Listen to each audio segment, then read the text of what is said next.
അത്ഭുതങ്ങൾ തീർന്നിട്ടില്ല, അടയാളങ്ങൾ തീർന്നിട്ടില്ല കാലത്തിൽ ഈ ലോകത്തിൽ. എൻ്റെ പേര് മേരി സാൽവിയ. ഞാൻ കല്ലേക്കാട് ഇടവയിൽ നിന്ന് വരുന്നു.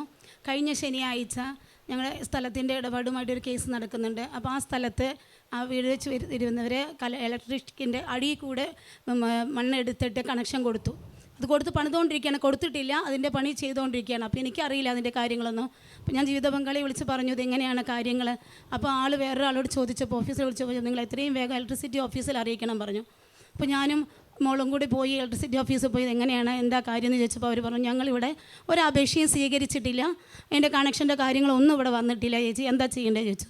അപ്പോൾ അവർ പറഞ്ഞു നിങ്ങൾ പോലീസിൽ പോയി കംപ്ലയിൻറ്റ് ചെയ്യാൻ പറഞ്ഞു. എന്നോട് ഇവിടെ നിന്ന് എന്ത് കിട്ടും ചോദിച്ചു. അപ്പോൾ അവർ പറഞ്ഞു എനിക്കൊന്നും ചെയ്യാൻ പറ്റില്ല, നിങ്ങൾ പറഞ്ഞ മോഡൽ അനുസരിച്ച് ഇത് അവരുടെ സ്ഥലത്ത് നിന്ന് കണക്ഷൻ കൊടുക്കാനാണ് അവരുടെ തീരുമാനം. അപ്പോൾ നിങ്ങളുടെ സ്ഥലത്ത് കൂടെ വരും, ഞങ്ങൾക്കൊന്നും ചെയ്യാൻ പറ്റില്ല, ഞങ്ങൾക്ക് കണക്ഷൻ ഞങ്ങൾ കൊടുക്കും, നിങ്ങൾക്ക് മാത്രമേ അവിടെ തടസ്സപ്പെടുത്താൻ പറ്റുള്ളൂ എന്ന് പറഞ്ഞു.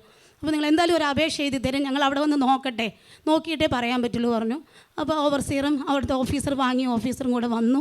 4 മണിയാകുമ്പോൾ വന്ന് നോക്കിയിട്ടൊക്കെ പോയി. അവരോടൊക്കെ പറഞ്ഞു ഒന്ന് കാണാൻ പറഞ്ഞിട്ട് ബാക്കിയൊന്നും പറയാതെ മിണ്ടാതെ പോയി. ഞാൻ ആ സമയത്ത് എന്ത് ചെയ്തു എന്ന് വെച്ചാൽ ഈ കോടതി കേസിൻ്റെ എൻ്റെ പേപ്പർ എൻ്റെ കയ്യിൽ തന്നിട്ടുണ്ടായിരുന്നു വക്കീൽ, അത് ഞാൻ അവർക്ക് കാണിച്ചു കൊടുക്കാൻ കൊണ്ടുപോയി. നമ്മൾ സത്യം ഒന്ന് അറിയണമല്ലോ എന്ന് പറഞ്ഞ് കൊണ്ടുപോയിരുന്നു. അതിൻ്റെ അടിയിൽ വെച്ചിട്ടാണ് ഞാൻ ആപ്ലിക്കേഷൻ എഴുതിയത്, എനിക്കത് ഓർമ്മയുണ്ട്. അതിനുശേഷം എന്താണ് ഞാൻ അപേക്ഷ ചെയ്തതെന്ന് എനിക്കൊന്നും അറിയില്ല. അപേക്ഷ കൊടുത്ത ശേഷം ആ കോടതി പേപ്പർ ഞാൻ എവിടെ വെച്ചെന്ന് ഒരു ഓർമ്മയില്ല എനിക്ക്.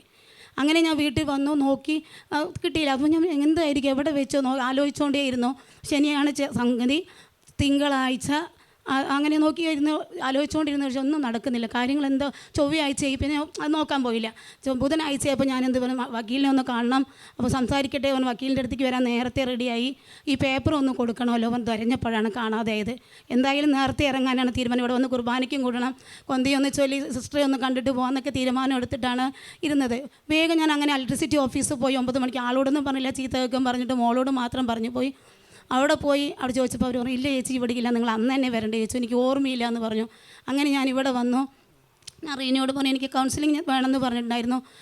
അത് കൃത്യസമയത്ത് ഇവിടുന്ന് കുർബാന കഴിഞ്ഞത്, ഞാൻ കുർബാനയിലൊക്കെ ഞാൻ ഈ പരിശുദ്ധാത്മാവെന്ന് അറിയാനും ആ പേപ്പറിൽ പരിശുദ്ധാത്മാവെന്ന് അറിയട്ടെ എന്ന് പ്രാർത്ഥിച്ചുകൊണ്ടേയിരുന്നു. ഭയങ്കര ടെൻഷനായിരുന്നു കുർബാനയ്ക്ക്. പക്ഷേ ആ സമയത്ത് അച്ഛൻ പറയുന്ന വരികൾ ആ സമയത്തൊക്കെ ഞാൻ പരിശുദ്ധാത്മാ ശക്തി ആ പേപ്പറിൽ നിറയട്ടെ, എവിടെയും നഷ്ടപ്പെടുത്തു പോരുത്, കേസിൻ്റെ കാര്യങ്ങളൊക്കെയാണെന്ന് പറഞ്ഞ് ഭയങ്കര ടെൻഷനിലായിരുന്നു. അത് കഴിഞ്ഞ് എന്നെ വിളിച്ചു, അപ്പം തന്നെ കൗൺസിലിങ്ങിന് വിളിച്ച് കുർബാന കഴിഞ്ഞത് വേണം സിസ്റ്റർ അടുത്ത് പോയി. സിസ്റ്റർ ഇങ്ങനെ ഓരോ കാര്യങ്ങൾ എനിക്ക് വെളിപ്പെടുത്തി തന്നു. അപ്പോൾ മോള് ഓരോ കാര്യങ്ങൾ നന്മ ചെയ്യുമ്പോൾ ഈശോയ്ക്ക് നന്ദി പറയില്ല എന്നാണോ പറയണത് പറഞ്ഞു. അപ്പോൾ ഞാൻ പെട്ടെന്ന് ആലോചിച്ചു, ഞാൻ ഇതുപോലെ റേഷൻ കാർഡ് സപ്ലൈ ഓഫീസിൽ പോയിട്ട് ഞാൻ എവിടെ വെച്ചെന്ന് ഓർമ്മയില്ലാണ്ട് മാസക്കണക്കിന് ഞാൻ തിരഞ്ഞുകൊണ്ട് നടന്നു. അപ്പോൾ അരി വാങ്ങാൻ പോയപ്പോൾ അരി കിട്ടി റേഷൻ കടയിൽ നിന്ന്. അപ്പോൾ പിന്നെ ഞാൻ റേഷൻ കാർഡിൻ്റെ കാര്യമൊന്നും ഓക്കെയോടെ എവിടെയെങ്കിലും ഉണ്ടാവുമെന്ന് വിചാരിച്ച് ടെൻഷൻ അടിച്ചില്ല. പിന്നെ പരിശുദ്ധാത്മാവെന്ന് അറിയാൻ വേണ്ടി 3 മാസത്തോളം കാത്തിരുന്നു. അപ്പോൾ ഞാനൊരു ചേച്ചിയോട് പറഞ്ഞു ചേച്ചി ഇതെങ്ങനെയാണ് ആ സംഗതി പറഞ്ഞു. ചേച്ചി പറഞ്ഞു അവിടെ തന്നെ ഉണ്ട്, നീ തിരയേ പറഞ്ഞു. ഞാൻ എന്നിട്ടും തിരഞ്ഞില്ല. അപ്പോൾ ഞാൻ ഇവിടെ സാക്ഷി പറയാറുണ്ട്, ഓരോ സാധനങ്ങൾ കാണാതായി പ്രാർത്ഥിച്ചു, പരിശുദ്ധാത്മാവെന്ന് അറിയുന്നതിന് വേണ്ടി പ്രാർത്ഥിച്ചപ്പോൾ അത് കിട്ടിയെന്ന് ഇവിടുന്ന് സാക്ഷിയുണ്ട്. അപ്പോൾ ഞാനത് വിശ്വസിച്ചു, അങ്ങനെ പ്രാർത്ഥിച്ചുകൊണ്ടിരുന്നു. ശരി സപ്ലൈക്ക് പോയപ്പോൾ അവർ പറഞ്ഞു നിങ്ങൾക്ക് സാധനം കിട്ടണമെങ്കിൽ റേഷൻ കാർഡ് വേണം പറഞ്ഞു.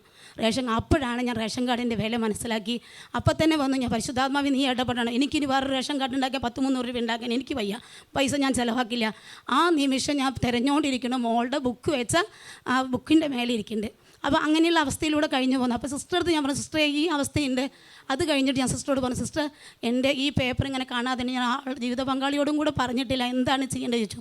സിസ്റ്റർ പ്രാർത്ഥിച്ചിട്ട് പറഞ്ഞു മോളെ അത് പേപ്പറിൻ്റെ അടിയിൽ വീട്ടിൽ തന്നെ ഇരിക്കുന്നുണ്ട്, നീ പോയി നോക്കുക പറഞ്ഞു. എനിക്ക് ഒരിക്കലും വിശ്വസിക്കാൻ പറ്റില്ല, അത്രയും ഞാൻ തിരഞ്ഞിട്ട് വന്നതാണ് അൽമാറിയിലൊക്കെ. അത് കഴിഞ്ഞ് ഞാൻ അച്ഛൻ്റെ അടുത്ത് പോയി. അച്ഛനും എനിക്ക് എൻ്റെ വേണ്ട കാര്യങ്ങളൊക്കെ പറഞ്ഞു തന്നു. 3 മണിക്ക് എണീച്ച് പ്രാർത്ഥിക്കും, ചില ദിവസം പ്രാർത്ഥിക്കും, ചില ദിവസം ഞാൻ എണീക്കാറില്ല. അച്ഛനെല്ലാം കാര്യങ്ങൾ ഇത് നെഗറ്റീവ് പവറാണ് മോളെ, നന്നായി പ്രാർത്ഥിച്ചോ എന്നൊക്കെ പറഞ്ഞ് എന്നോട് പറഞ്ഞു വിട്ടു. അച്ഛൻ തലയിൽ വെച്ച് വചനം വെച്ച് ബ്ലെസ്സിങ് ചെയ്ത് വിട്ടു. വീട്ടിൽ പോയി എനിക്ക് ആ ഓർമ്മ തിരിച്ച് കിട്ടി. ഞാൻ പെട്ടെന്ന് ഇന്ന സ്ഥലത്തുണ്ട്, ഞാൻ അങ്ങനെയാണ് വെച്ചിരിക്കുകയായിരിക്കും. സിസ്റ്റർ പറഞ്ഞ പോലെ ഞാൻ തിരഞ്ഞു നോക്കിയപ്പോൾ പേപ്പറിൻ്റെ അടിയിൽ തന്നെയുണ്ട്. യേശുവേ നന്ദി, യേശുവേ സ്തോത്രം. നഷ്ടപ്പെട്ട പേപ്പർ കർത്താവ് പ്രാർത്ഥിച്ചതിൻ്റെ ഫലമായിട്ട് കർത്താവ് തിരിച്ചു കിട്ടി. അതോടൊപ്പം തന്നെ റേഷൻ കാർഡും നഷ്ടപ്പെട്ടത് കർത്താവ് തിരിച്ചു തന്ന കുടുംബത്തെ അനുഗ്രഹിക്കുകയും ചെയ്തു. ഹല്ലേലൂയ.